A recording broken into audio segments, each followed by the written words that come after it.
الا بغيتي تعرف الحقيقه والوجه الحقيقي للزوجه ديالك، اليوم جايب لكم كلمه من القلب للقلب، كلمه فيها نصيحه ودين وفيها الحكمه ديال جدودنا.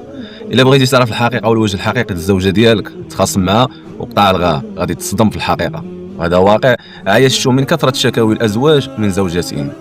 شوف يا اختي، الحياه الزوجيه راه ماشي غير ضحك وزهور، راه فيها ايام زوينه وفيها لحظات صعيبه، والمراه العاقله هي اللي تعرف كيفاش تصرف في هذه اللحظات. النبي عليه الصلاه والسلام كان ارحم الناس بزوجاته، وحتى من السيده عائشه رضي الله عنها ملي غلطات وشافت الغضب على وجه النبي عليه الصلاه والسلام ما سحداتوش وما زادش في الغلط، بالعكس حسات بالندم وخافت على العلاقه ديالها معاه، وتوجهت لله بالدعاء وقالت: اللهم ان اذهبت غضب رسولك عني لم اعد اذكرها بالسوء.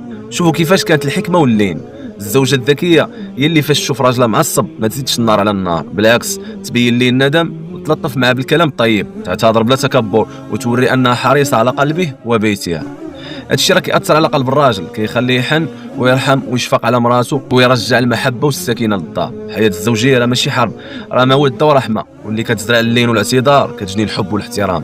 خلي قلبك كبير ولسانك طيب، ودعي الله ديما يصلح بينك وبين راجلك ويزرع الرحمه في القلوب ديالكم، والله يجعل بيوتكم عامره بالمحبه والموده. حياكم الله. السلام عليكم.